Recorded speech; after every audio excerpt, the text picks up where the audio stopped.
Pastor Rodrigo Kirante Jr. Be a blessing. Amen. Another thing also that na-miss ko ng mga youths ko ngayon is they miss this kind of meeting. That's right. They are boxed in their youth group. In their youth camps, talks about youthful things, but they miss to mature early, because these subjects that we're going to talk about, para lang yan sa mga pictures, para lang yan sa mga tatay, para lang yan sa... Kaya, ang mga young people po natin ay hindi lumalago sa spiritual because ang nag-retain po sa kanila yung ganda ng games, ganda ng presentation, yung organization. They learn to become leaders. Amen. But they fail to become a spiritual one.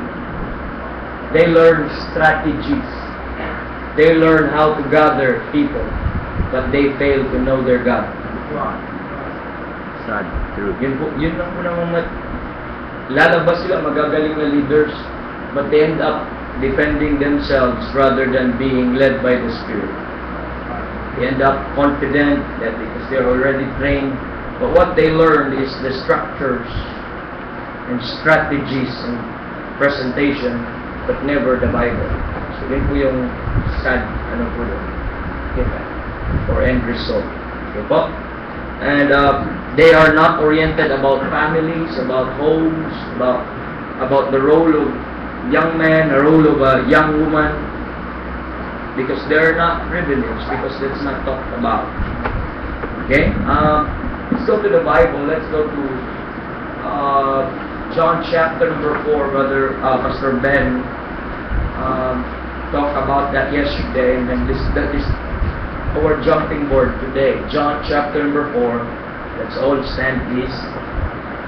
John chapter number 4.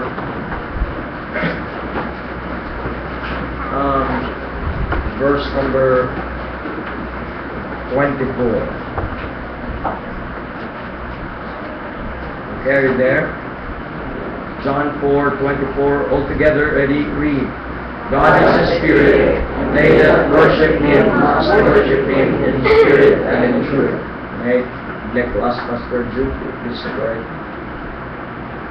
May our loving Father, Lord, once again, God, we pray over the presence of the Lord. We pray, Lord God, that the power of the Holy Spirit will rest upon us. Yes. Wisdom for us to live, even, Lord. May the Holy Spirit will bless all the message of the Lord that is sown in our hearts. Lord God, inspire us, give us strength, and even, Lord God, may you give gladness in our heart to receive all the words and messages in our heart. Forgive us for all our sins. In Jesus' name, amen. Okay. So take your seat. Thank you very much. The Bible says God is a spirit, and they that worship Him must worship Him in spirit and in truth. The Bible says God is a spirit. You say the, not the Spirit, but a Spirit.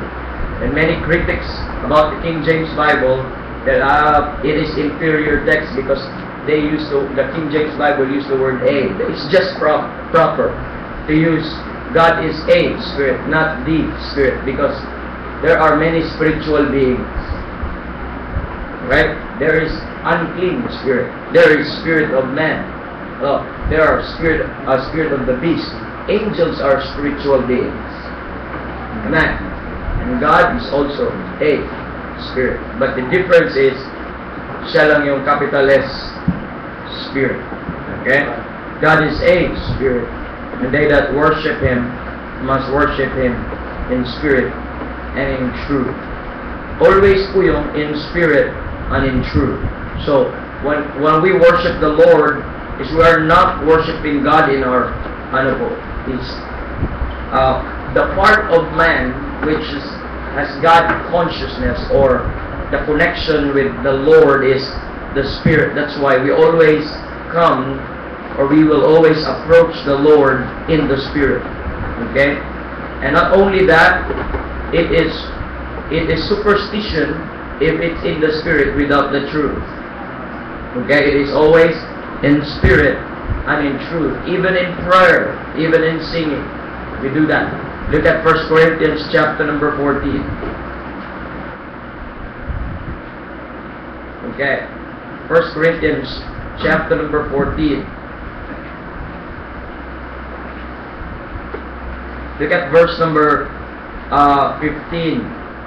The Bible says, what is it then? I will pray with the Spirit, and I will pray with the understanding also.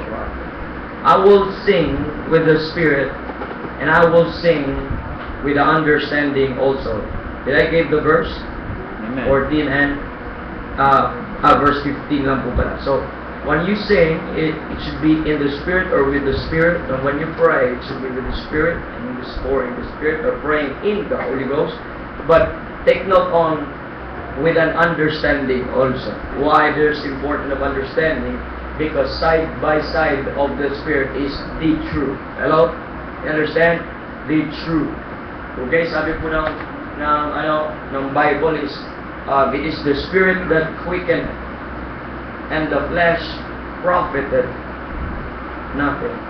But the words that I speak unto you, they are Spirit, and they are life. The truth is also a spiritual thing. The Spirit is another spiritual thing.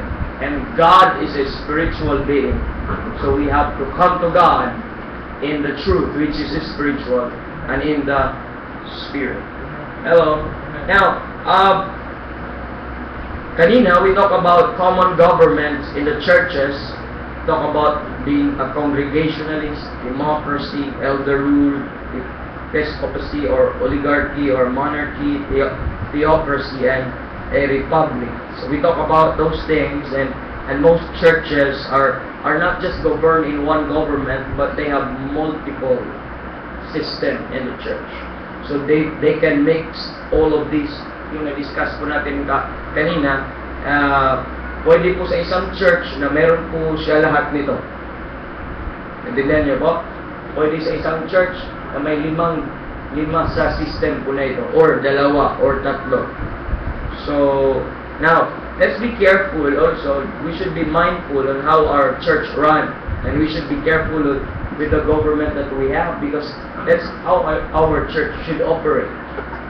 Now, ang sa iba sa atin ay we don't mind on these things, but we should know, because this is so important. This will not affect the individual. This will affect the entire church also, and also it affects the families in the church. That's why you should be oriented, and you should know kung paano po pinatakbo paano pinatakbo ang inyong church, and ask yourself, is it in the Bible? Is it biblical? Is it right? Okay? And you should know those things, no? And number 2, we discuss also, by the way, ito pong mga po na ito is itong theocracy, monarchy, they are biblical. Okay? Please get this. They are biblical form of government. Theocracy and monarchy. Why I say biblical? Because you can find this in the Bible. Yeah. Monarchy is run by kings. But when you apply it to a church, that's wrong. That is applicable to kingdoms. Church is not a kingdom. You understand? So when you apply that, you will have problem. You become the one rule, and everything you say is the law. So okay din to eh. Gusto niyo? Di ba okay to, Pastor Ben? Para sa amin, kung kami ang magiging hari, why not? Yaman kami. And lahat ng gusto namin sabihin, tubig kayo. Wala kaming, anong tawag po nito? Hindi namin kailangan ng constitution. Because we're the law. Amen. Hindi pwede. Hindi, yun ang tama eh. It's just wrong. Now, theocracy, on the other hand, is biblical, but that is not applicable to the church. That's applicable to the nation of Israel before they had kings.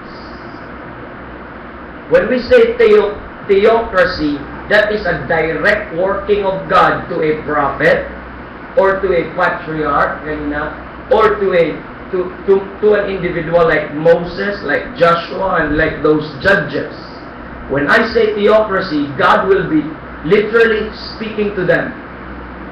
And those people will just become a messenger. God will give them vision or direct superintendence or working, and all they can do is to relate it to people or share it to whom God wants His message to be known. Now, no one should say that I am Moses or I am the prophets. No pastor should claim like that. Or I am the apostle. Apostle Paul. When the age of the apostles were over, mga kapatid, no more theocracy. Hello? Therefore, the pastor cannot be like the apostles. The pastor cannot be like Moses, like those prophets. We become now overseers. We are not anymore the source of revelations. Please understand that. Now, when you have this theocratic rule, theocracy, God rule, that's a good term, amen? But when you put that in the hand of one person, like the pastor, in his sinful flesh,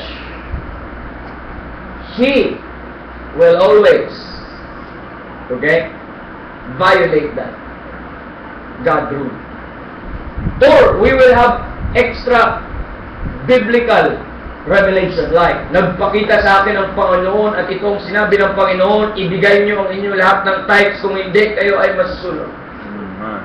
Or kayo ay ma-curse with a curse. So, no pastor should claim that. Now, others are saying is, when we say theocratic, that means we rule, but we have the Bible as our tool. Well, that's good. But most of the time, it ends up na you are lording over someone. The pastor now will have its special office, or much higher than what the Bible says about the pastor. The pastor now will tend to become fathers to every homes, masters to every houses,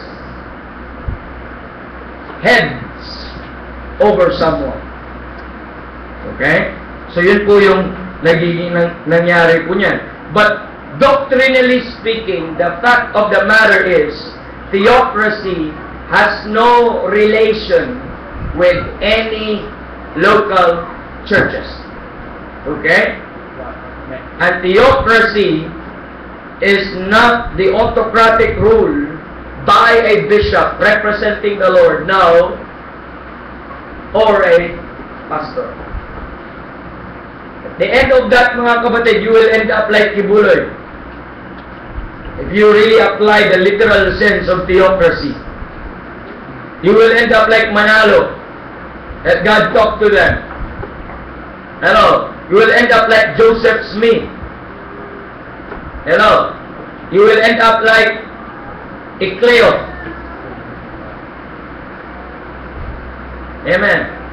And you'll say, I'm higher than any one of you. The pastor would tend to say that.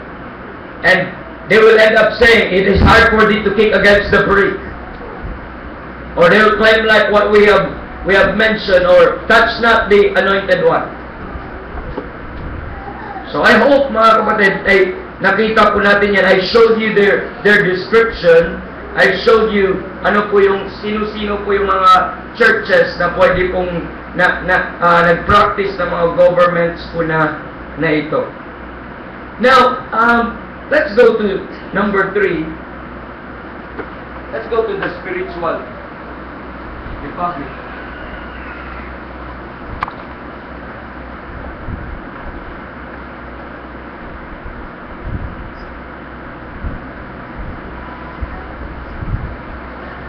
Okay, let's go to the spiritual republic. Kung mapansin nyo po, wala po doon sa 8 system or form of government na pinakita ko sa inyo, wala po doon ang spiritual republic. The spiritual republic is not the same with the Republic of the Philippines or People's Republic of China. In other words, don't think of a form of government like nation. So, that is, iba po yung spiritual republic sa republic mismo. Okay, we'll go to that later on. Now, I'd like you to know that there's no such word in the Bible about a spiritual republic. You cannot find,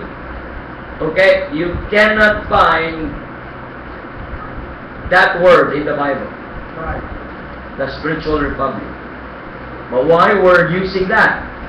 So to say also, you cannot find the word rapture in the Bible. You cannot find the word Trinity in the Bible. These are terms. Okay?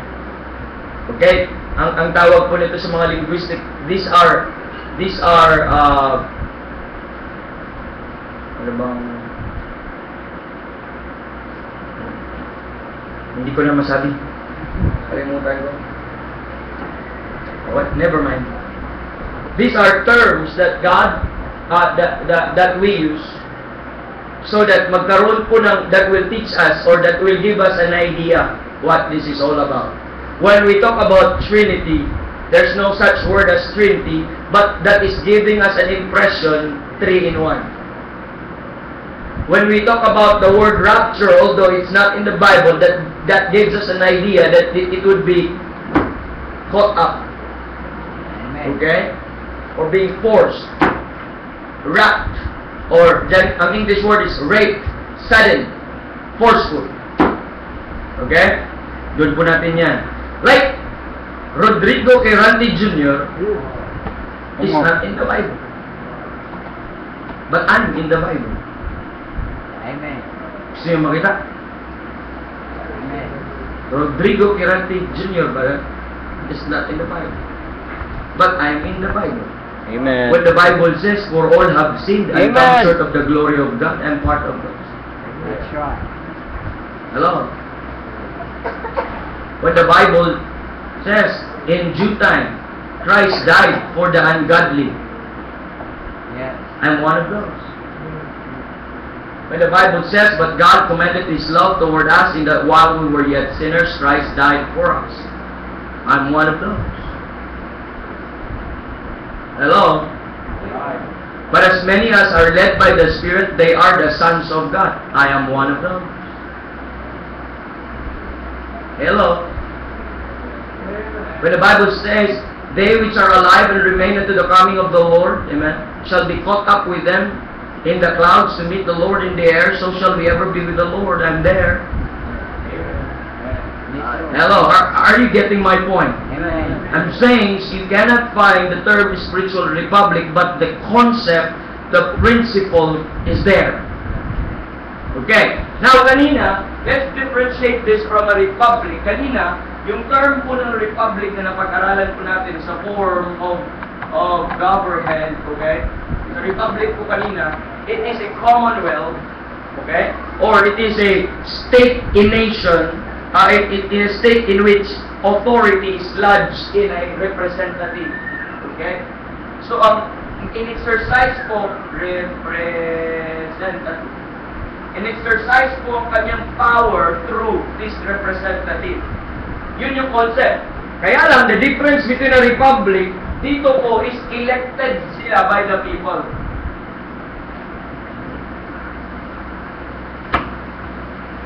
In other words, sa ordinary or earthly na republic, okay? Earthly na republic is, they are actually result of democracy. Because there is this election.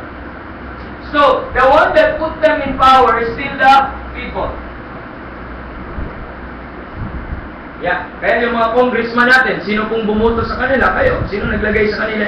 Yung mga presidente po natin, sino naglagay sa tao?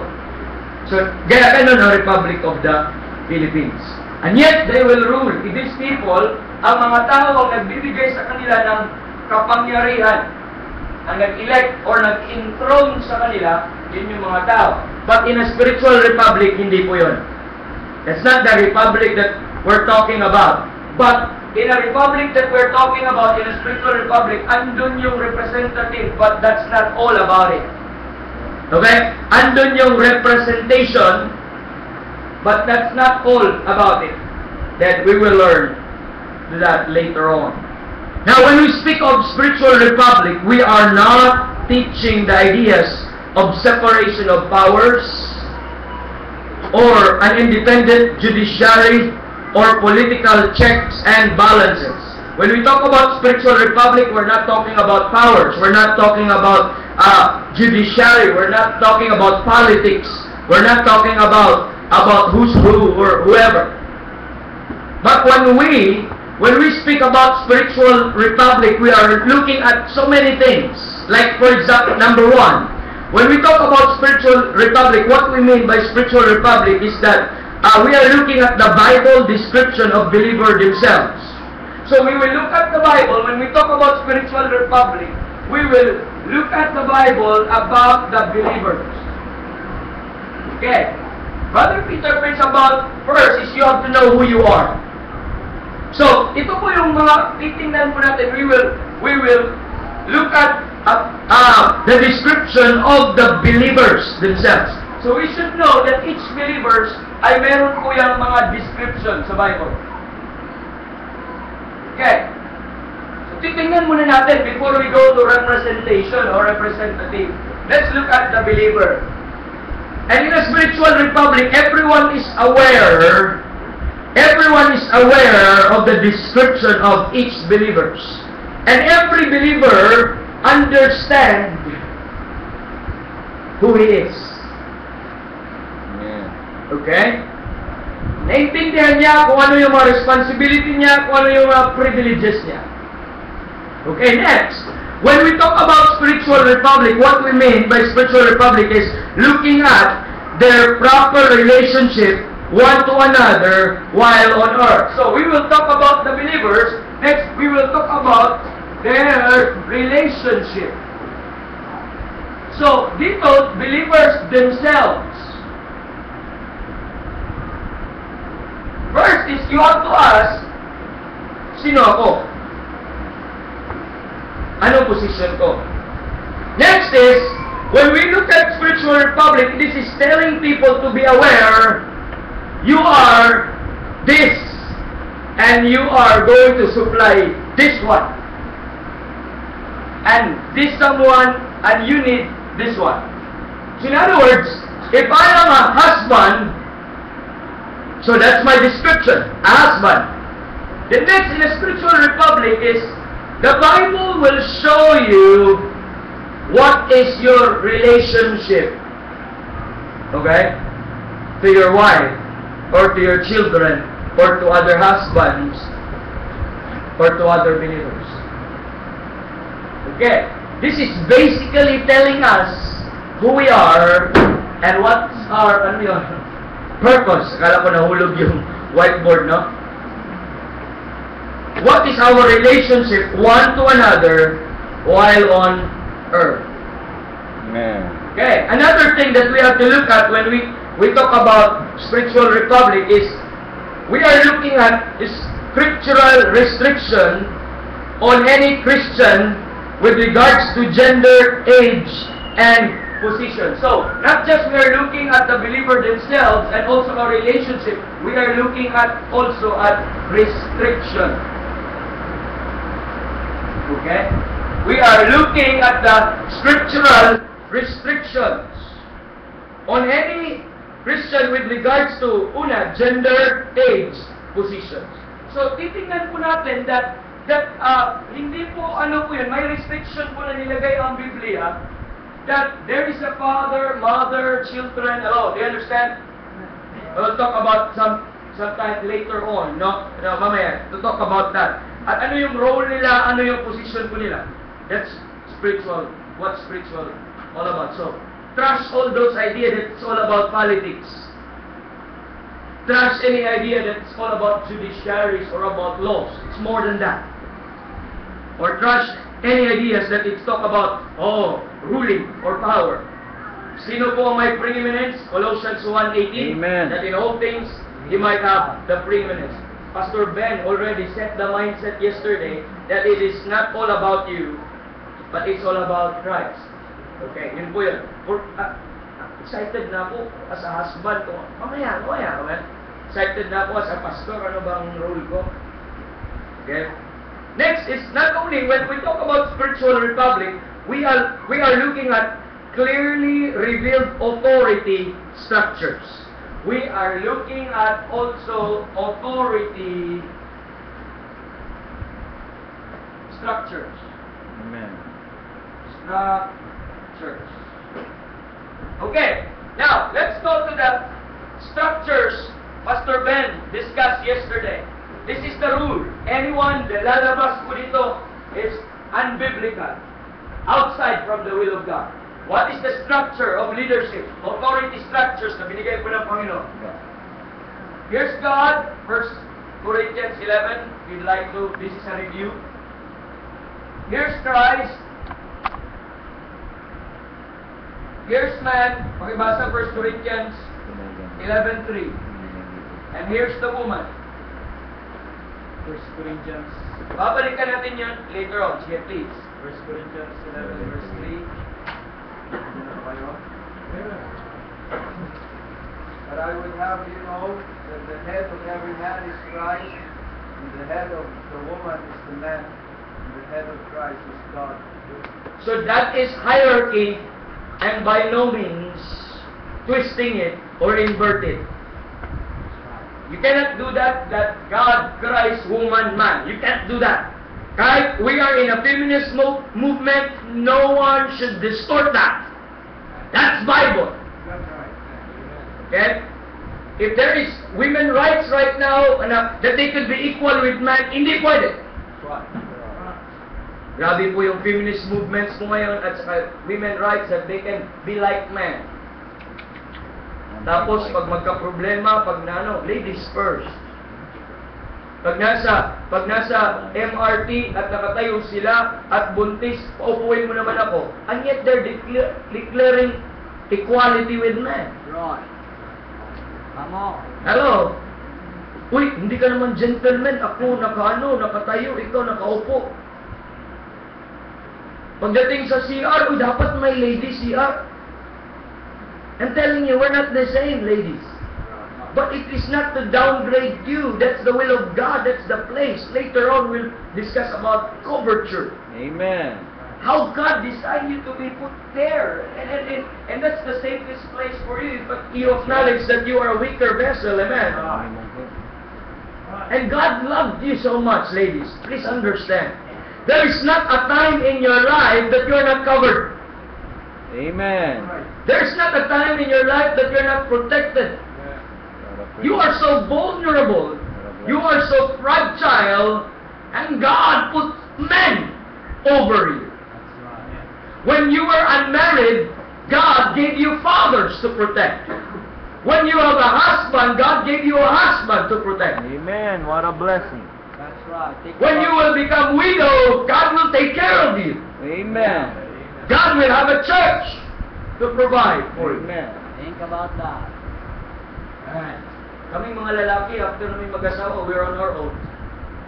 Buti na lang, Christ is the head. Amen. Amen. But I'm telling you, That's true. I'm showing you how special you are to God. And other rebellious feminist movement na ginagawa ko ngayon, they're thinking that we are downgrading these. But greater ang responsibility ng lalaki because we're in charge to protect all of you. Okay? Now, when we talk about spiritual republic also, we are looking at its constitution and final authority. Not just the authority structure, we will look at also its constitution.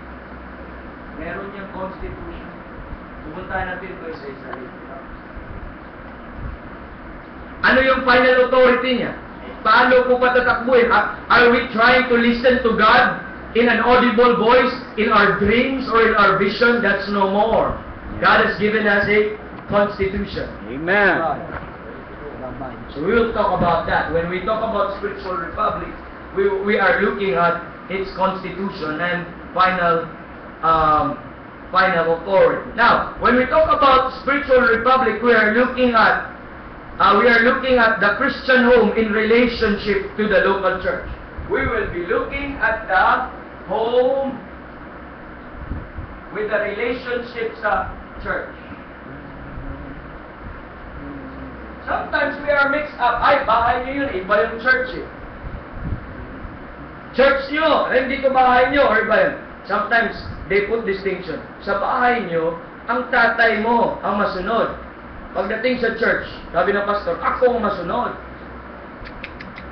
They end up, kaya nga, madami ngayon sa mga churches, mga kapatid, before we expose some of those things, no? Madami ngayon sa mga churches na mga wives loyal sa pastor kaysa kanilang husband. Cebuano pa yan, mas tinangga yung pastor kaysa kanilang husband. Bibilhan ng polo, barong, si husband niya, wala eh. Pag birthday ng pastor, Oh man. tanungin mo lang si Brother JR. Tanungin mo lang si Brother Randy. Amen. Bibili na regalo. There's nothing wrong, amen, to take care of your pastor, to love your pastor, but that is not your first duty, wives. Your relationship to your pastor is through your husband. Okay, later, let's explain. Kasi about spiritual republic, when we talk about spiritual republic, let's talk about the believers among themselves. Anong yung relationship ng isang believer na yon? Ano yung restrictions niya? Ano yung limitations niya na sinasabi ng Biblia? May boundaries. Kung wala, mag-usurp na lang lahat ng authority. So God put boundaries. O ano yung mga authority structures na we have to know, we have to look at authority structures na nilay down. And that should be the guide. That should be the basis of everything in the way we run the church. And we will look at the Constitution because we will consider it. That's so important. Everything we do, word for word, okay? In byword and bylaws po natin, nandun po nakasulat lahat. Any violation of a Constitution ay meron pong tinatawag na consequence. Hello? Kaya yung Pastor Ben kahapon, how he emphasizes yung mga concerns nyo, yung mga questions nyo yesterday, it is just a consequence of violating the Word of God. Ngayon na lang, namalayan na lang natin, ganito ba? We now suffer agony. We are now in much vexation. Then we ask, do we still have hope? Yes, we still have. All we have to do is to go back to the Bible. Amen. One preacher says, if you don't go back to the Bible, you go back to the jungle. Why? You will start to act like animals. You become unruly like wild beasts. If you don't go back to the Bible, you go back to the jungle. You will end up like believing, like Darwin says, that you came from monkeys. Oh my. You know why? You know why? People right now, they behave like wild beasts. We are not actually progressing. Day after day, patagal lang patagal, tayo din ay papunta na doon. Look at the, ano ngayon, you heard about sexual immorality today. How people act like beasts, like dogs. Wala nang hiya. Slowly going back to the jungle. They act like animals, they act like dogs. Oh, they bleat like goats. They smell like fish. Sunod na yung reserve na yun.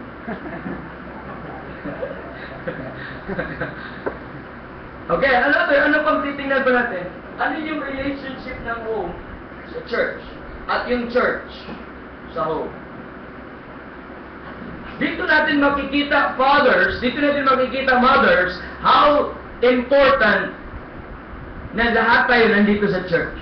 Amen. Dito natin ma-appreciate kung ano ba talaga ang church. When you learn spiritual republic, you go beyond being religious.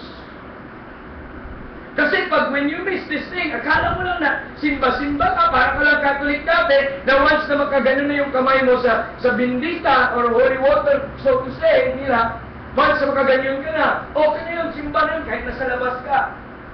Basta wala kang absent sa every Sunday. Madami po sa atin mga reliyoso nagpunta, akala nila may ano po yung pag-upo mo dyan, akala mo dagdag ng spirituality mo yun, wala pong kinalaman yun. But what you do with the Word of God that you heard, what you do with the preaching, that adds something to your spirituality. Now you will learn to understand the importance of the home and the importance of the local church. Okay, so yun po ang titingnan po natin when we talk about spiritual republic. Another thing is, when we talk about spiritual republic, we are looking at the leadership of the Spirit. Now, we will look at the Spirit, the capital S, Spirit. Kaya nga, paano maging spiritual kung wala ang Spirit? So we will be emphasizing the leadership of the Spirit more than the leadership of the pastor. Amen. Kasi spiritual republic. Or the leading or the working of the Spirit in the life of the pastor, in the life of every fathers, and in the life of everyone in this church. Amen. Because we cease to be spiritual republic if not all of us ay spiritual. Remember, ang purpose for the spiritual republic is to deal on everyone's spirituality. The push of the spiritual republic that to make sure everyone is right with God. Everyone walks with God. Hello. This is taking away hypocrisy, but allowing the Spirit become observable in the life of every believer. Amen. Help us. Kung hindi mga kapatid, kung hindi apparent, observable ang Spirit sa buhay ng bawat isa, we can be called as the carnal republic.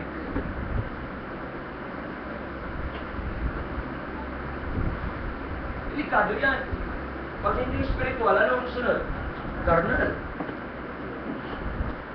Naku, kaunti lang palang mali nito. We talk about with Pastor Ben, Brother Paul, and Pastor Henry. Isang mali mo lang, mamix mo na yung mga forms of government. Di mo na malayan ang mga oligarchs nag-rule na pala. Hello? Di mo na malayan na naging democratic na pala kayo. Di mo na malayan, we tend to be carnal. Kasi dalawa lang, either spiritual, carnal. That's why in a spiritual republic, it's more than a government. But even going down to every individual and making sure that everyone is right with God, and everyone should walk and live in the Spirit. Amen. We'll talk about later about the spirituality later on. We're building what a spiritual republic all about. Akala mo representation lang. That's part. Pero it's more than that. So we are looking at the leadership of the Spirit. Bakit po? Pupuntahan po natin yung ano po. Dalawa po ang very ano po ng spiritual republic. Ito yung church. Pupuntahan po natin yan. Makikita mo itong constitution, dalawa, at saka yung spirit. Okay? You have in one hand the Spirit, and you have in the other hand the truth or the Bible, the Constitution. It plays a vital role in the spiritual republic. Spirit and the truth. Remember, they that worship Him must worship in spirit and in truth. Side to side yun. So makikita mo yung, kaya kasama po yan, hindi lang yung believer, hindi lang yung relationship nila, hindi lang yung mga restrictions nila, hindi lang yung authority na kanilang susundin, but that includes their constitution, which is the Word of God. That includes how the home and the church is related to each other, and that includes also the leadership of the Spirit. Now, also, when we talk about spiritual republic, what we mean is looking at its nature and a spiritual nature and commission. So we will talk about also the nature and the commission. Ano yung mga charges ng Panginoon? Or ano yung mga ordinances? You understand? Pastor Ben talk about this is an ordinance. The ordinance of headship. Ano yung mga commissions? Uunahin ba natin ang lost bago ang saved? Ano ba ang order? Uunahin ba natin ang saved bago kay Kristo? There are orders na hindi mo pwedeng i-invert or baliktarin. Hello? Pansinin mo po, exalt the Savior, edify the saints, evangelize the sinners. Try to invert that. Evangelize the sinner. You're evangelizing yet you're not pleasing God. You miss the point. Hello? Then, or edify the believer without pleasing God. You miss the point. God, if you are saved, your first responsibility is to God. If you are saved, your next responsibility is the believer, the brethren. You equip one another. Once you're equipped, then you're ready as a church. Go to the lost. Amen. Preach to them the true gospel of Christ. Hello? So that is the order. Hindi po pwede. Kaya po, daming nagsusulwining, tapos within the church, naggasipan sila. Nag-aaway sila. Nagbabackbite sila sa isa't isa. Not good. Remember, we have who preached about testimony. Brother Peter preached about salvation of the testimony. Nilatag ko sa inyo itong lahat na ito kasi we will revolve around dito because spiritual republic affects all of this. 1, 2, 3, 4, 5, 6, 7, 8. The believer themselves, their relationship to other believers, their restrictions as per to their role and functions, the authority structure, saan sila in this God, Christ. Of course, wala na dyan. Dito na lang sa man and the woman. Magbe-break forth pa yan later on. Okay? Then we'll talk about the importance of the Bible, kung paano ko siya gagamitin sa, sa spiritual republic, about the home and the church, how they work together, how are they related, the leading of the Spirit or the leadership of the Spirit, and its spiritual nature and its spiritual commission. Let's go to number 4. Congratulations. Number 4, 5. Antok na kayo? Hindi po. Alam mo yung gagawin nyo? Kahapon inaantok ako eh. Tatayo lang pala, mawala yung antok. It's okay to stand sa inyong place. Kasi natamaan ako sa sinasabi ni Pastor Ben kahapon eh. Sabi ni Pastor Ben, if you are sleeping, you are not worshiping the Lord.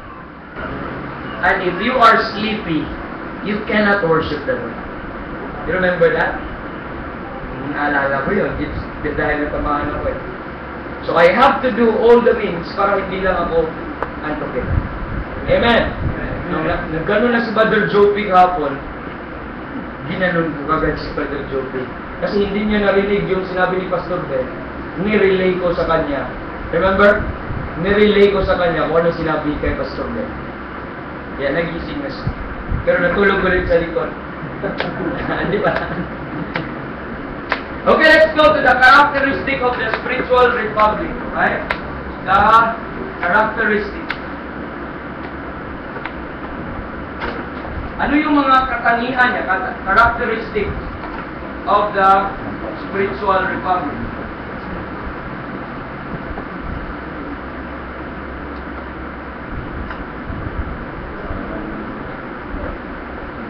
Okay. Bakit po talaga republic sa lahat ng names? Pwede mong gamitin kung ano, o biblical government or whatever you call it. Pwede mong ibahin ang pangalan. We just use the term spiritual republic kasi ang kanyang operation is through the representatives. Okay? But you can call it whatever you want. Pwede mong the Pauline instruction for the churches. Pwede mong, Spirit-led government. Spirit-led government. Okay? So, or the patriarchal. Come on! Uy! Pasok! Oh my! Naku, kasalanan nyo to. Naabot tayo ng 7 o'clock. Amen! The Coke-led preacher. Don't be shy. We know you. By the way, kumustahin ko muna kayo? Are you learning? Amen. Lord Okay, to God. profitable pa ba sa inyo? May pumapasok pa ba sa ulo? Okay, very good. Okay, let's go to the characteristics of the spiritual republic. Ano yung mga katangian ng isang spiritual republic? Paano mo malalaman ng isang church na yon ay meron po siyang spiritual republic or spirit-led po siya or controlled na church or biblical local church po siya. So let's look at its characteristic. Number 1 is, write this down, characteristic po niya na siya po ay ito po ay spiritual republic is the authority.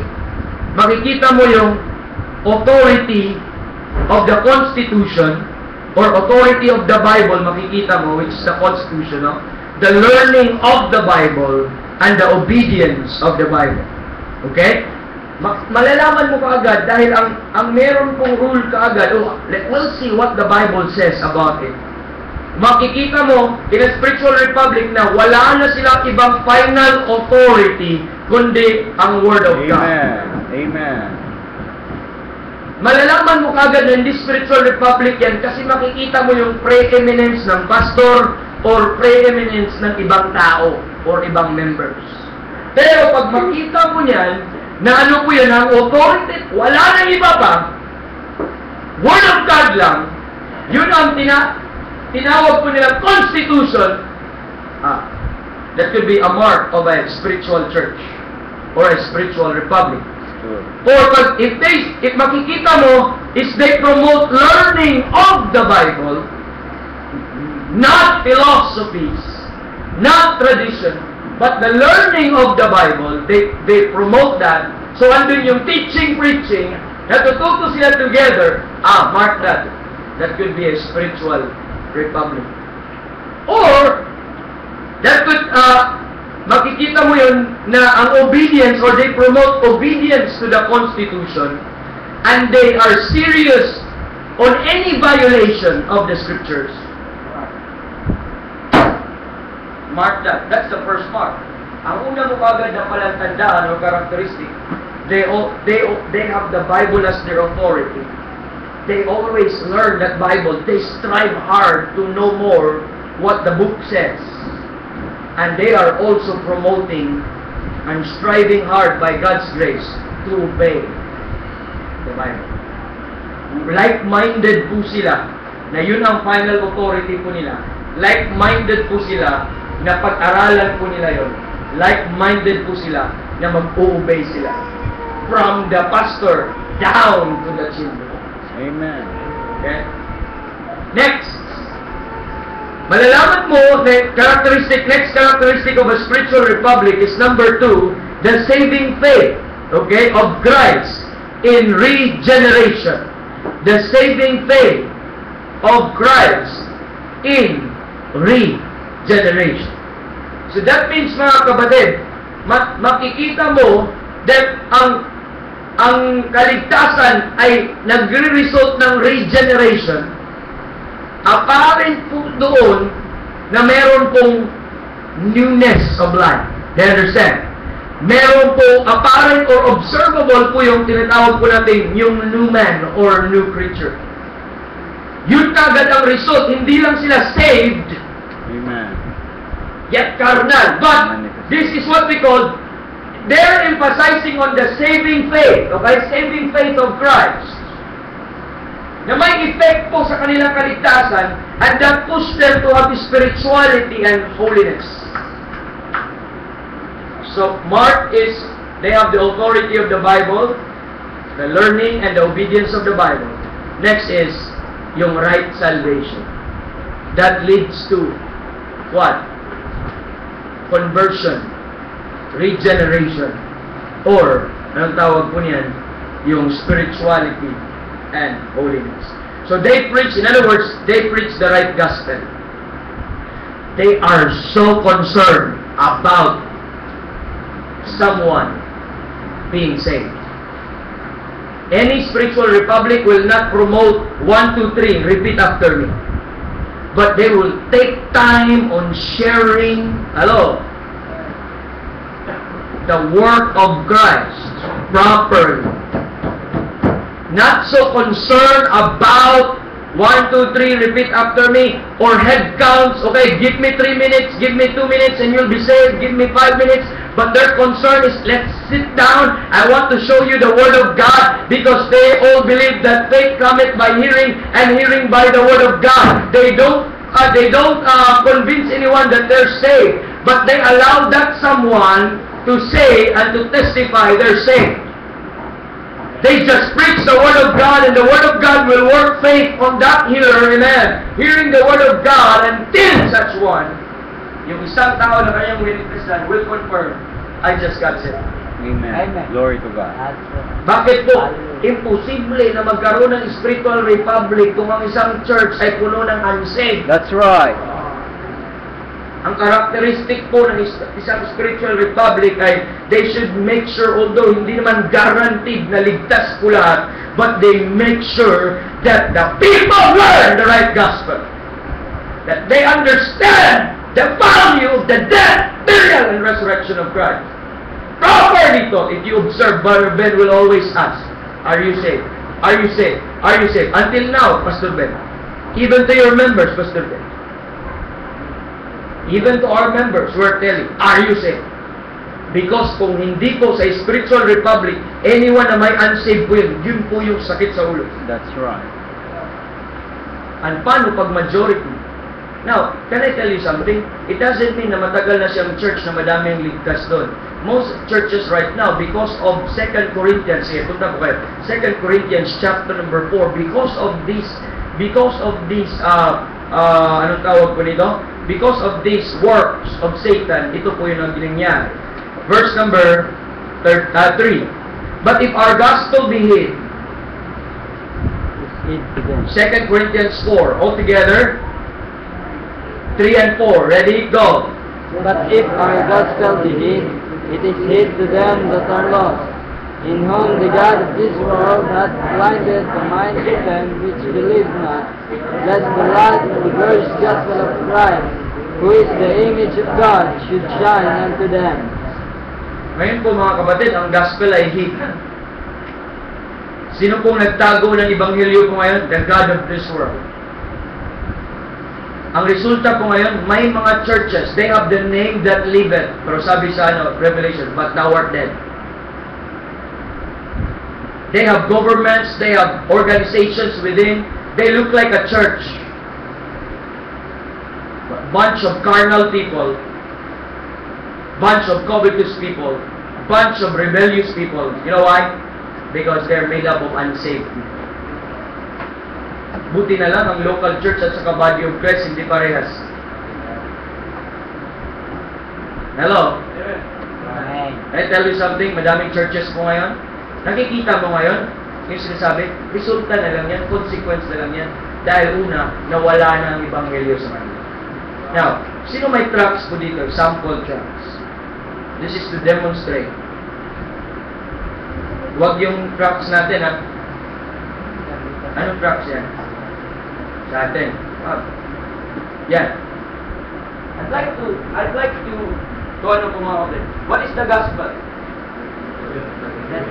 How that Christ died. Importante, huwag mong alisin yung how. How that Christ died. Paano namatay si Kristo? It's not just He died, but it's how He died. Pwede naman siya namatay na natulog eh. Pwede naman siya namatay na firing squad eh. Importante yun sa Ebanghelyo, dapat sensitive ang every po churches po dito. Kasi akala ko mas nag-aksaya lang tayo ng panahon na nag-witness ka. Alin naman ang witnessin mo? Wala naman nasi-save. Remember, it is the power of God unto salvation to everyone that believeth. That is the only power that man could be saved. Through the gospel. That is how God exercises power through the gospel. Ako nag-assume lang ako, pero I'm very confident sa mga bagay nito. I want to show you something. No? So how he died? He died as a substitutionary death. No? He died by shedding his blood. Amen. He died as a what? Offering for our sins, sacrifice, or the death of being a propitiation. Hello. Right.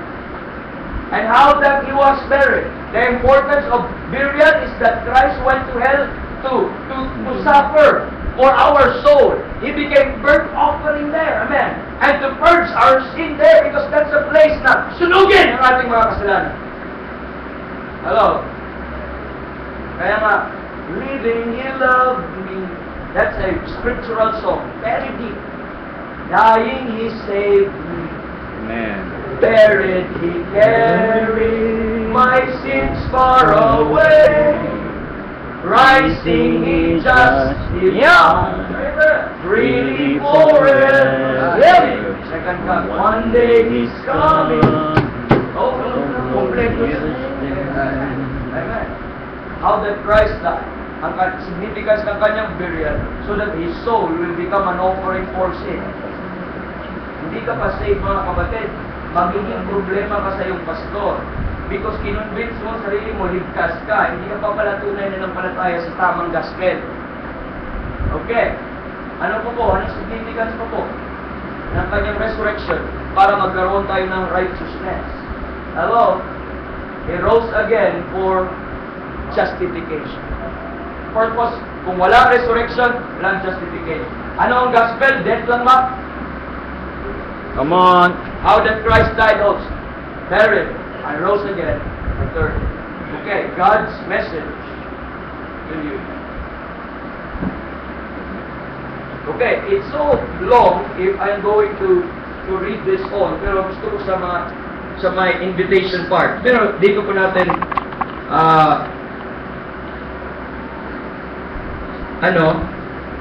so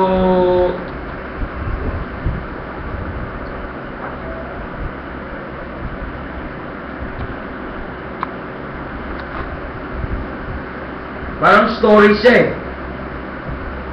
Okay, nag-start po siya. For the wages of sin is death, but the gift of God is eternal life through Jesus Christ our Lord. Then he quote, for God so loved the world. Biblical word. Halos na sa Bible. Then, but God commended His love. Christ died for us.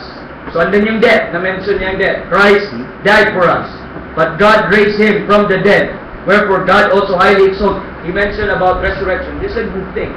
This is even closer than what I expect. Okay? And then he called about, if you, that every tongue should confess that Jesus is Lord to the glory of God. And that it shalt thou confess with thy mouth the Lord Jesus, and shalt believe in thine heart God hath raised Him. He mentioned about the death. Then he mentioned about the resurrection. Then, but as many as received Him, to them gave He power to become the sons of God, even to them that believe on His name. Then believe on the Lord Jesus Christ, and thou shalt be saved. For by grace are you saved through faith, and that not of yourself. He emphasizes believing. He that believeth on the Son. Okay, he emphasizes. Then look unto me, and be saved, all the ends of the earth, for I am God, and there is none else. Then, if you have decided to trust Jesus Christ as your Savior after reading this tract, please write and let us know. I like this tract. There's no such thing as repeat after me or pray this prayer. But what's missing?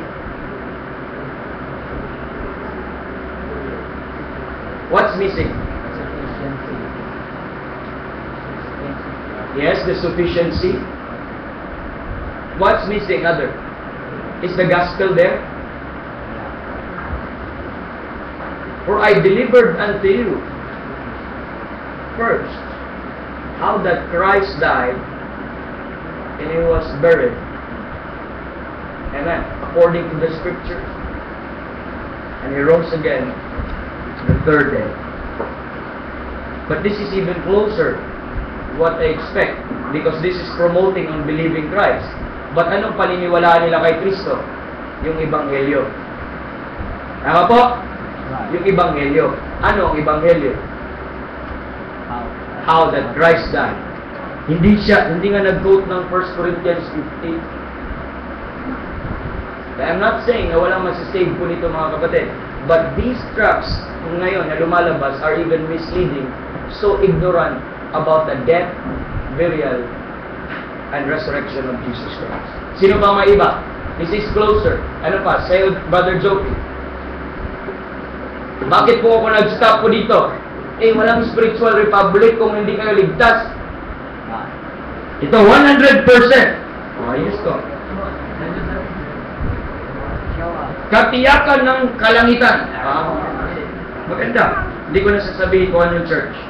Kasi may schedule ka agad before pa nag... Yan. Okay. Tanong ko, pag dumating sa iyo ang kamatayan ngayon, ikaw ba ay nakakatiyak na 100% na ikaw ay patungo sa langit? Sagutin niyo naman. Sagot, hindi pa. May sagot siya dito, hindi pa. Tanong, nais mo bang makatiyak ng kaligtasan? Sagot, opo, scripted talaga. Ano? Una, kilalanin muna natin sa harapan ng Diyos kung sino tayo at kung ano ang ating kalagayan sa harapan ng Diyos. Tama. Is that wrong? No, that's right. Pangalawa, mayroong kabayaran ang ating kasalanan. Quoting Romans 6:23, for the wages of sin is death. Meron siyang diniscuss na kamatayang pisikal at kamatayang espiritual. Pangatlo, si Kristo Jesus ay namatay para sa atin. Okay. Ang quotation niya, Romans 5:8, verse number 4. Tumawag sa pangalan ng Panginoong Jesus.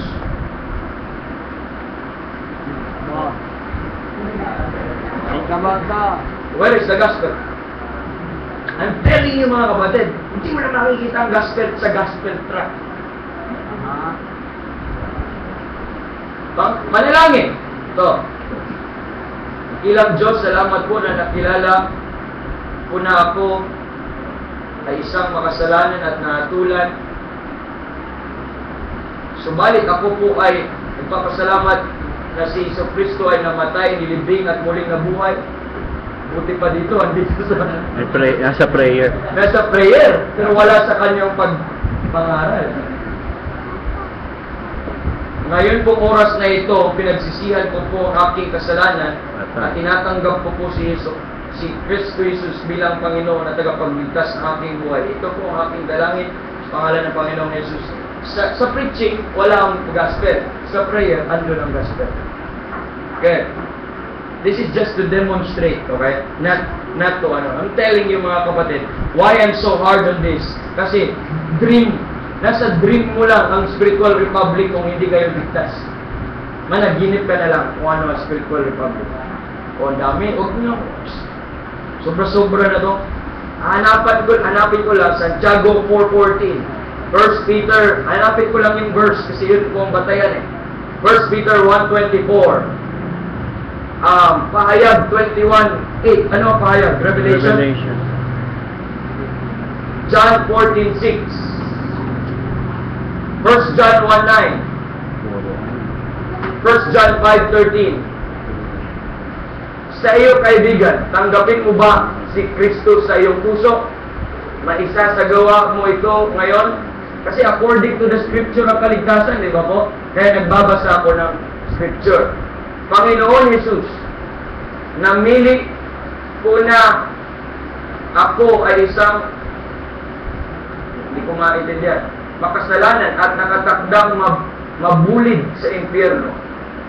Aking pinagsisihan ang aking kasalanan, tinatanggap kita sa sarili kong tagapagligtas at Panginoon sa pamamagitan ng pananampalataya. Maraming salamat Panginoon sa pagpapatawad mo sa akin at pagkakalinis mo sa aking kasalanan at pagkakaloob mo sa akin ng buhay na walang hanggan. Sa pangalan ni Jesus, aking tagapagligtas. Amen. Kung nais mo kaibigan na marami pang malaman tungkol sa Kanya, ano na ito invitation nito? kung tinatanggap mo si Yesu Kristo bilang sarili tagapagligtas, matapos basahin ng polyento ito, sana'y aming malaman sa pamamagitan ng 10 names. Then what's missing? What's missing? Gospel. ABC, madali ang maligtas. Praise God. Gaano kadali ang maligtas? John 1:9. John 10:9. Ito ay kasindali ng pagpasok sa pintuan. Okay, I am the door. By me if any man enter in. Number 2, ito ay kasindali ng paghingi ng tulong. Romans 10:13. Whosoever shall call upon the name of the Lord shall be saved. Ito ay kasindali ng pagkalapit kapag tinawag. Matthew 11:28. Ito ay kasindali ng pagtanggap ng regalo, Romans 6:23. Ito ay kasindali ng pag-inom ng tubig, John 4:14. Ito ay kasindali ng pagkain ng tinapay, Juan 6:51. Ito ay kasindali ng pananampalataya sa Diyos.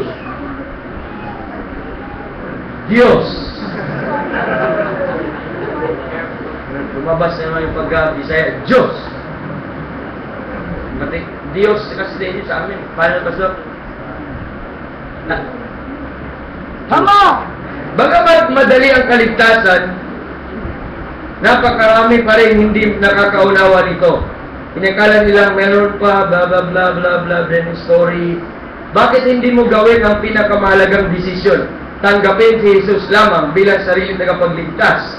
Kapalit ng dati mong pagtitiwala sa reliyon. Siya lamang ang namatay para sa iyo, mga kasalanan. Si Jesus lamang ang makapagbago sa iyong buhay at makapagpapadalay sa iyo sa tamang relasyon sa Diyos.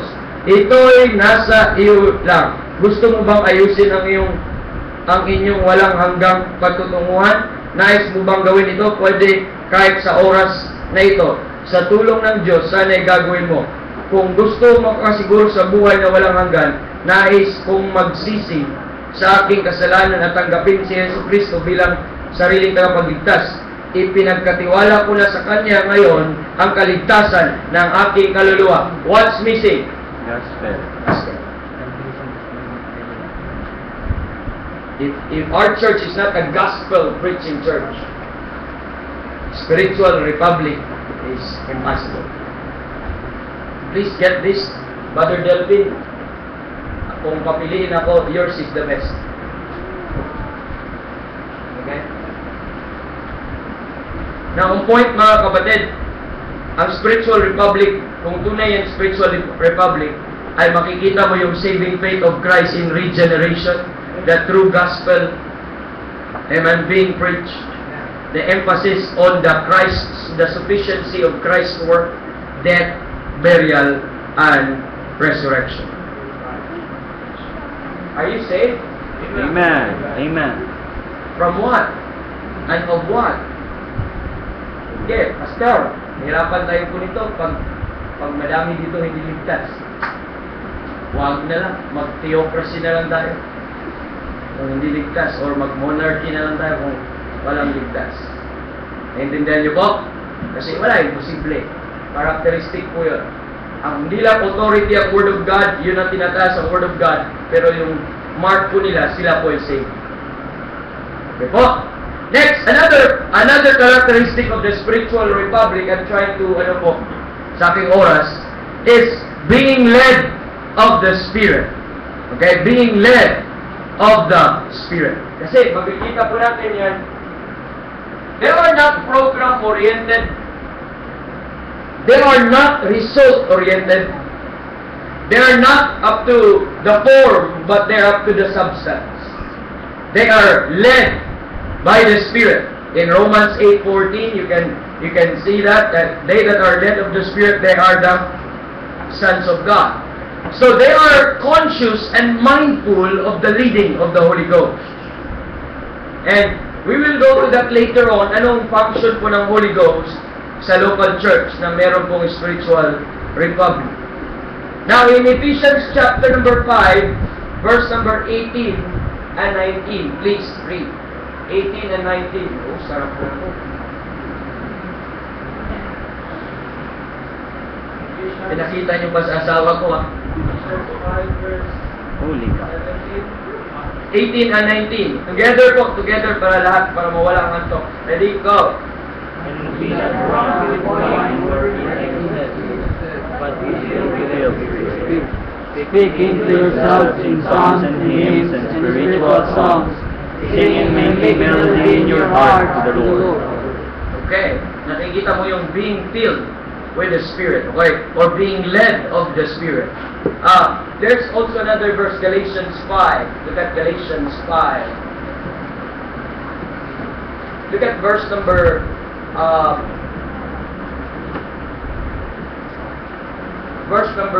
16.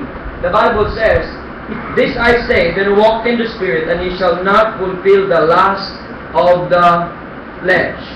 But look at verse 18. "But if ye be led of the Spirit, ye are not under the law." And verse number 25, "If we live in the Spirit, let us also walk in the Spirit." So in other words, mga kapatid, ang characteristics po nila is they are just obedient to the working of the Holy Ghost. They are filled of the Holy Ghost. So, in other words, you can find spiritual people in the spiritual republic. These spiritual people makes this republic a spiritual one. Kaya pag hindi po spiritual ang mga tao, kasi una, hindi saved, or pangalawa, saved nga, and yet they're not walking in the Spirit, magiging what? Carnal republic. Yun ang danger. Pag magiging carnal republic na yun, nako, magsisigawan yan, karapatan kong magganito. So they will start to cry, "My right, that's my right, that's my right, and I am entitled my own personal opinion. I am entitled with my own rights and privileges." Then ang gagawin po yun, ang spiritual republic nag-engage sa what? Democratic form of government. You see mga kapatid, this is what we talked earlier ni Pastor Ben. Kaunting mali mo yun, a spiritual republic could become a democratic form of government. Kasi when everyone cease to, or when everyone is not anymore sensitive to the leading of the Holy Ghost, then that becomes a carnal. When you take away the Holy Ghost and you substitute with your program and with your own system, and that church ceases to become a spiritual republic. Okay po? When every fathers or every members of the family is not mindful about their spiritual state, delikado ang church. Pero, listen very carefully, when we raise up spirituality in our church, apparent or obvious din yung mga nag-walk disorderly. Right. Okay? Yun po yung advantage ko doon. Next, ano pang mark ng spiritual republic or characteristic of a spiritual republic is number 4, the preeminence of Christ. The preeminence of Christ. They don't talk about any man or any some big shots, but they make much of Christ. Hello. They don't make much of the pastor, make much of any leaders in the church, but they make much of Christ. But when that pastor, you can mark na hindi yun spiritual republic, when that pastor will always promote himself, what he had done, what he achieved. Arabang yung sinasabi ko sa inyo kanina, na pag may pastoral meeting, magpayabangan na lang na ilang membro, payabangan na lang ng tithes, payabangan na lang ng mga accomplishments. But would to God that we will make much of Christ. Because that is the mark. Or else, maging Diotrephes tayo, seeking preeminence. And pag magkaroon ka na ng preeminence, meron ding isa gusto ng preeminence, meron ding isa gusto ng preeminence, divided na naman ang church. Democratic na naman ang church. Hello. Next. Number 5. Number 5. Another characteristic of the spiritual republic is worship in the assembly of the true and living God, or worship in the assembly of the true and living God. Doon po natin makukuha yung they must worship Him in spirit and in truth. So meron po talagang real worship. Hindi po pseudo worship. or hindi po fake, hindi po hypocrisy, hindi na po monotone. When they sing, when we all get to heaven, it becomes real to them. Hello? Amen. When they sing about everybody will be happy over there, their faces will become apparent that they're true to what they're singing. They take much on prayer. They consider everything. They are in a prayerful mode or a worship mode every time they are in assembly. They're not mindful that dapat dalawang kanta lang or dapat tatlong kanta lang if the Holy Ghost wants them to sing many songs as they want. And so be it. Amen. They are not pambira. May song leader. Si pastor, iba yun. Iba pa yung nagagawa ng program, si pastor's wife. Order. Okay? May nakalagay doon. Okay. Offertory. Song. Okay. Or congregational singing. Song. Lang. Ang pangalan na yan. Page ganito. Lahat. Wala na. Hindi na parang ang Holy Ghost. Okay, dyan ka lang ha. Dyan ka lang. Ang program na nag-operate. Okay, right now, mga kapatid, you can find a bunch of dead church. Remember, singing or singing to God or worshiping to God through singing, supposedly speaking, teaching, admonishing in psalms, hymns, and spiritual song. Making melody, okay, in your hearts to the Lord. Supposedly, those songs could teach, those songs could admonish, those songs could what? Could speak. Wala na. Ano ba ang victory in Jesus? Paulit-ulit na lang. That's why we learn songs. Amen. But before that, we try to read the songs so that we can sing in the Spirit and we sing in understanding also. In other words, mga kapatid, these people in a spiritual republic, they are really conscious about worshiping God. Now, churches today, they sing to prepare their hearts to worship. But in a spiritual republic, singing is already worship. That's why you don't sing to prepare your heart. You sing because your heart is already ready. Once you're in church, you are now in a worship mode. You start to pray in your seat and asking God, Lord, please help me today. And even while preaching, you keep on praying, Lord, that's for me. Thank you. Thank you. Even though you are not uttering a voice or something, but your mind, your heart is praying. Your mind, your heart is thanking the Lord and praising the Lord. Hello? So they are po, ang pinakamark po nila is true worship in the assembly sa tunay na Panginoon at buhay na Panginoon. How's our worship in the assembly? Now, there's worship po mga kapatid sa ABPI. Pastor Bob one of his subject is worship. He will teach about private worship and public worship. Private worship and public worship. But we are in a government, in a church. So we are here in a public worship in the assembly. Ang pinaka-mark mo kagad yan, pambiya, sarap naman kumanta sa mga ano na ito. Sino po dito nakapunta kayo na ibang church, pasok pa sa ibang church levels? This is not to mga kapatid, but ganda ng kanta, sumigaw ako ng amen. Hindi ko sasabihin na church ni Brother Peter yan at church dati ni Brother Paul kung saan sa lilo. Pag mag-i-amen ka doon dahil na-bless ka sa kanta, titingnan ka ng mga tao sa likod, ganun sila sa likod. Para bang ano sa kanila, they just sing, walang apathetic, wala bang emotion with regards to what they're singing. You know what mga kapatid? It's not just being emotionalism, but you are blessed of the songs, mga kapatid. And you can't help but praise God in your heart and in your mind. But sometimes it will result into shouting. Yes, sir. Or even tears. That's right. Or even kneeling down. We don't care. While I'm preaching, you kneel down here. What? You don't have to wait for invitation. Yeah, that's right. You can kneel down there. You don't have to wait for invitation. If that point works in you, then don't resist the working of the Holy Ghost. Amen. That's a spiritual republic. They are characterized sa kanila pong true worship sa Panginoon. They don't mind. Brother Paul says, they don't mind if there's maingay sila doon. Their focus is on the Lord. Amen. It's on the Lord. They don't mind if children are, I'd like to worship the Lord. Amen. Kaya huwag ka nilang magbantay. Ano ba yung mga ano? That's the way God works in it. Parang ng kanilang robot. Okay. Tayo! Upo! Okay. O, luhod! Sounds familiar. Saan yun? Sa malaking church kung saan ka galing. Ngayon, madaming Catholic Baptist Church. Tayo! Upo! Kanta! Offering! May ice cream.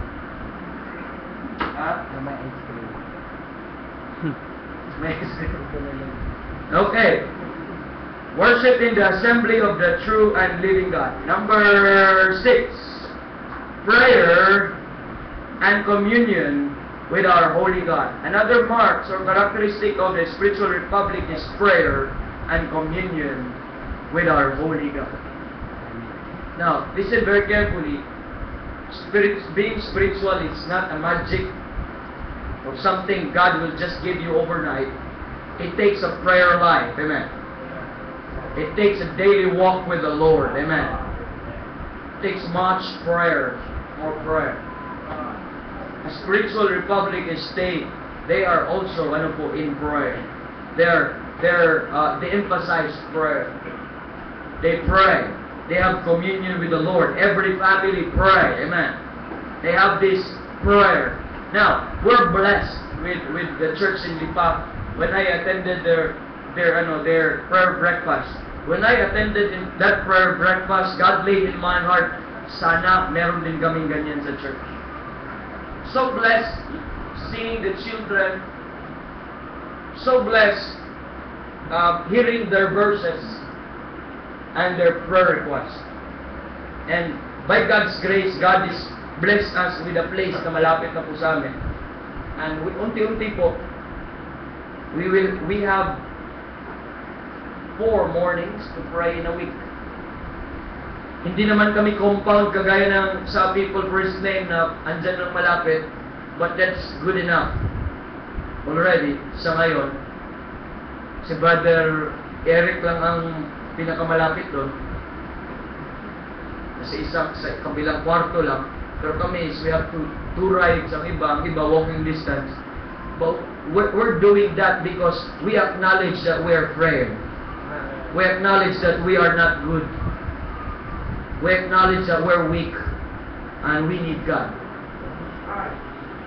That's why it's not Help us. to declare that we're better because we pray. It's just being honest that we are so weak. That's right. And we'd like to depend on God. And woe unto us telling that we are in a spiritual republic and yet we're not praying. We're not communing with the Lord. So a spiritual republic is not just a singing church. That is also a praying church. Hello. And another thing, last but not the least, in a spiritual republic, another characteristic is love, compassion, and courtesy among the brethren. Makikita mo yung love, yung mutual respect among the brethren. Makikita mo yung care for one another. Hello? Makikita mo yung like-mindedness. Makikita mo yung compassion. Makikita mo yung true fellowship of the Spirit. So they are not counting their brothers as enemies, because they are protecting one to another, praying one to another, confirming their love one to another. Hello? So spiritual republic, there's no room dapat of backbiting. There's no room of gossip. But they promote spirituality to get rid of the flesh. Hello? To get rid of personal agendas. To get rid of anyone that will promote something. But we will all raise up that spirituality, mga kapatid, to arrive so that we don't mind anyone else but Christ. That's why we pray.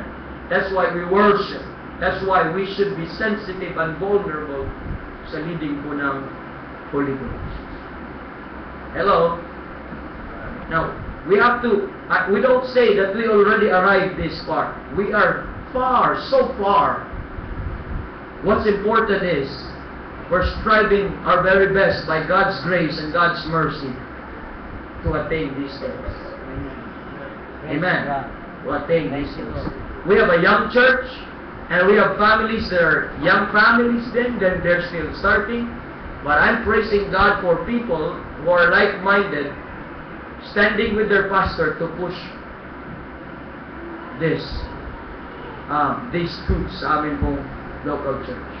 And glory to God, we've seen demonstration in a people first name. These things becomes reality. When I said this before, imposible naman yan. Grabe naman yung matandang yan.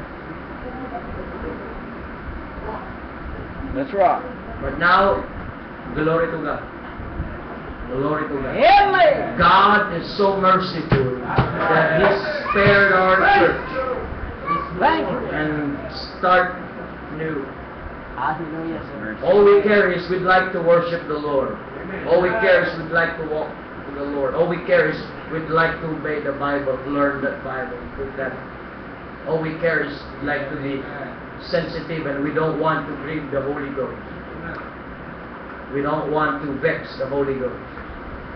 We'd like to obey and follow the leading of the Holy Ghost. You see, nakilala niyo na ba ang Spiritual Republic? Isn't it, if you are, isn't it a good church dapat at what a church should be? Amen? So, ngayon, we're so, ang churches ko ngayon, we're so concerned about programs, about entertainment, how to get crowds, how to win people, how to, kung si Buwan ay bulano pa, idya nilang gimmick. O kanya-kanya nilang ng mga gimmick, kanya-kanya nilang ng schemes, bigay kami ng bigas para maganito, or magbigay kami ng... Hello? May the Lord be merciful po sa atin. We already, we can have a big church or members, thousands of people, and yet we are so far from God. Or and yet, we could have brethren or people there, bunch of unsaved. Actually, ngayon mga kapatid, you are not seeing a flock of sheep. But you can find wolves in the churches because they're unsaved. Bunch of pigs, amen? Bunch of goats. Amen. We'd like to be called sola scriptura, amen? We don't like to be called Zula, amen? Glory to God. Nagpa-budget ako sa time ko. Time check, 3:25. Hindi naman tayo yung watch ko. 3:25. Number 5.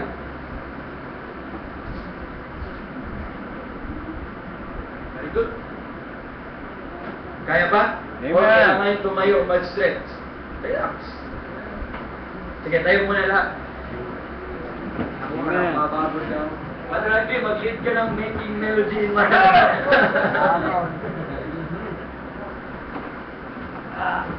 Sahe, nakatabi.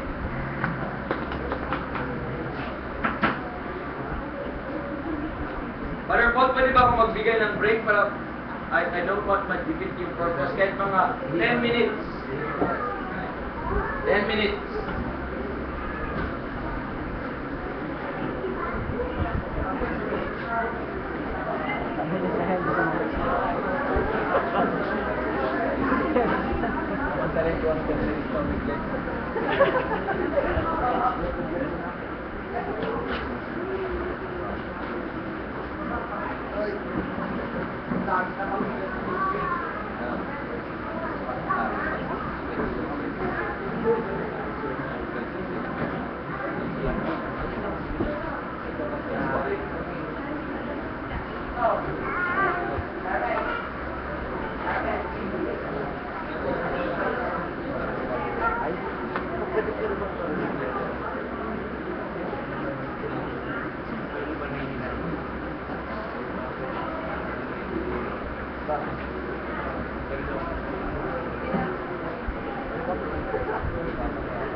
Thank